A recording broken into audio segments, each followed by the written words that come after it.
Over the past few weeks, the tragic death of Zubeen Garg has cast a cloud of pain and suffering among Assam's masses.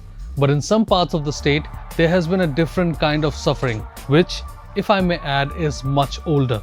It is a story of failed promises, deceit, and the absolutely shocking neglect of communities who have called Assam home for centuries.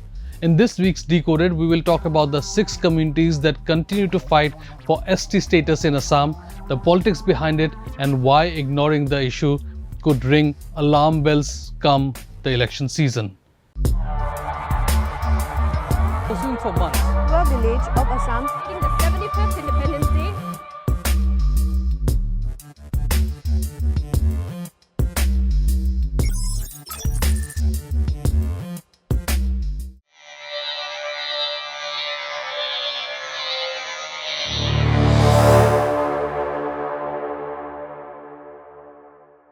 In Assam, 6 indigenous communities, Tai Ahom, Moran, Matak, Chutia, Koch Rajbongshi and T tribes are actively campaigning for scheduled tribe or ST status.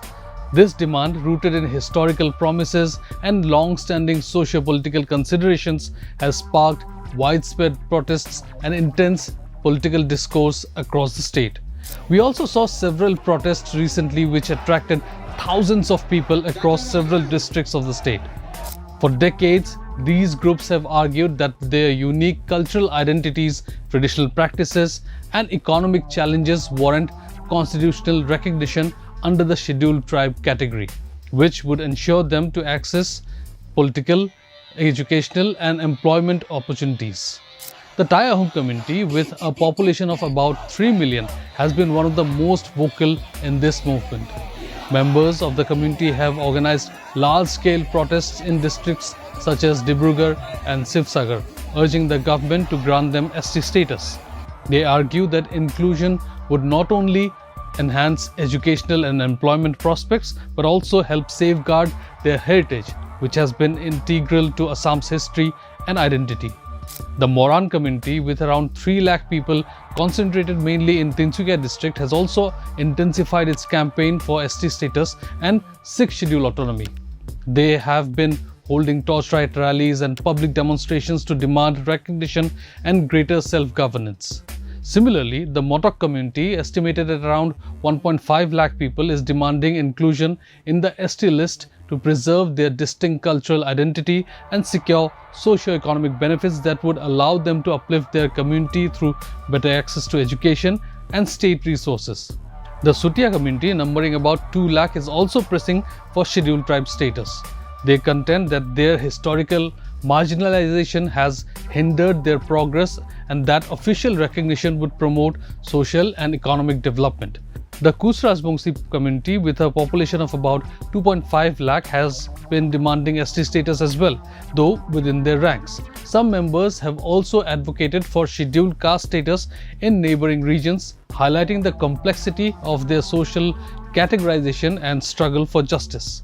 Among the most numerous are the T tribes, who make up over 10 lakh people. Descendants of intended labor brought to Assam T states during the colonial period, they continue to live with limited access to education, healthcare, and employment. Their demand for ST status is deeply tied to the aspiration for formal recognition, improved living condition, and a fair share of state welfare schemes. Together, the campaigns carried out by these 6 communities represent one of Assam's most pressing socio-political movements.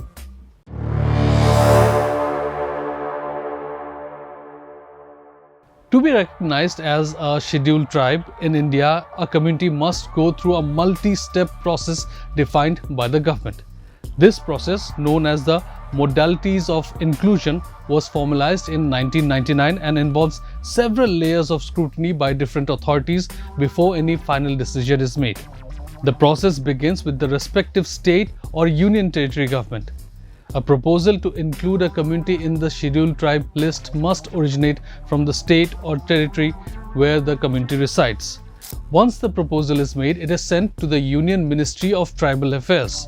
The ministry then forwards it to the Office of the Registrar General of India, or ORGI, which is responsible for verifying whether the community meets the established criteria for inclusion. If the ORGI approves the proposal, it is then sent to the National Commission for Scheduled Tribes, or NCST, for further examination. Only after both these bodies give their concurrence can the proposal move forward. It is then presented to the Union Cabinet for approval. If the Cabinet agrees, it initiates the process of amending the Constitution Scheduled Tribes Order 1950 to formally include the community in the list. The criteria used to determine whether a community qualifies for inclusion are based on the recommendation of the Lokur community set up in 1965. These criteria include indication of primitive states, distinctive culture, geographical isolation, shyness of contact with the larger community, and social and economic backwardness. The Office of the Registrar General of India continues to follow these parameters when examining proposals for inclusion. Over the years, these criteria and the overall procedure have faced criticism for being outdated and exclusionary. An internal government task force formed in 2014 described the existing system as obsolete and rigid. It argued that the process was cumbersome and hindered the inclusion of deserving communities, delaying affirmative action measures for nearly 40 groups across the country.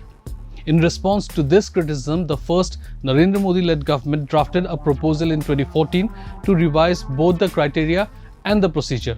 However, after remaining under consideration for nearly 8 years, the proposal was put on hold.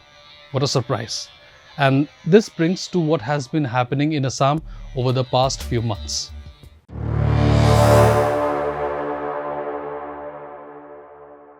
I have said this in the past and I will say it again. There is no party like the BJP when it comes to making promises and telling us about how they will change and empower our lives. Remember Smart City? Remember black money coming back and rupees 15 lakh in our accounts? Remember all-weather roads that make America jealous? Remember promises of flood-free Assam? Remember Amit Shah saying we will end illegal immigration in Assam? The promises made to these communities were just like the same. ये भाषण देने का एक तरीका है, एक जुमला है. Just because it was promised does not mean it will be provided. When it was trying to wrest power from Congress at the central and the state level, the BJP had of course promised to grant ST status to these communities. However, despite forming the government in Assam, the promise remains unfulfilled. Chief Minister Himanta Biswa Sarma has acknowledged the legitimacy of the protests and expressed a positive mindset towards the demand. A decision is anticipated by November 25, 2025. In response, the Assam Pradesh Congress Committee, or APCC, has accused the BJP-led government of misleading the public regarding the ST status for these communities. They highlighted the lack of progress and the government's failure to implement recommendations from the Biplab Sharma committee, which had suggested granting ST status to these groups. As explained earlier, the ST status is not something that can be given to someone just like that. For good or for worse, it is a long, arduous and complicated process that goes through multiple levels of checks and balances. There is a good chance that the BJP might give these communities what they want just before elections. This will also shut up the opposition parties for the time being. And for the time being, let us be honest, all that matters to the BJP is a return to power in 2026. Remember, the opposition can only use this to their advantage as long as the state and central government continue to ignore the issue. But even if the state government in 2025 does what they should have done in 2016, the communities are unlikely to benefit anytime soon. And last, allow me to add one thing. Remember Manipur?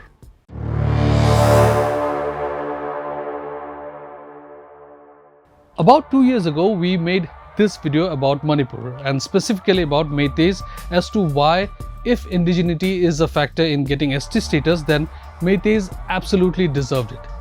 However, as many pointed out, indigeneity is not the only factor, it is just one among many.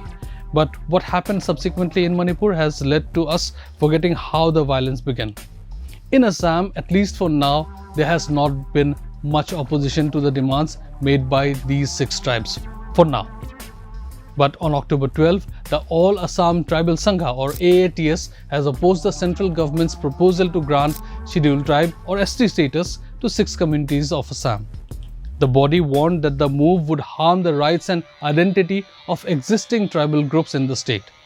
At an executive meeting in Guwahati, presided over by AATS President Sukumar Bosumatari, the organization called the proposal a dangerous political conspiracy aimed at electoral gains and demanded immediate withdrawal of the Constitution Scheduled Tribes Order Amendment Bill 2019. The Sangha warned that if the decision is implemented, it will launch a statewide agitation. Now, sure, only one organization has opposed it, and it is unlikely that this movement will get any bigger. But remember this, the ST quota remains the same even as the number of communities in that list may increase. This is unlikely to please many people, and in our region, it often takes very little to get people angry. The last thing we need is for Assam to burn like Manipur, although I will say that for now, that seems unlikely. But the reason why I'm repeating this again and again, because if the government continues to ignore this issue, no one knows what shape it might take in the coming days, especially with elections just around the corner.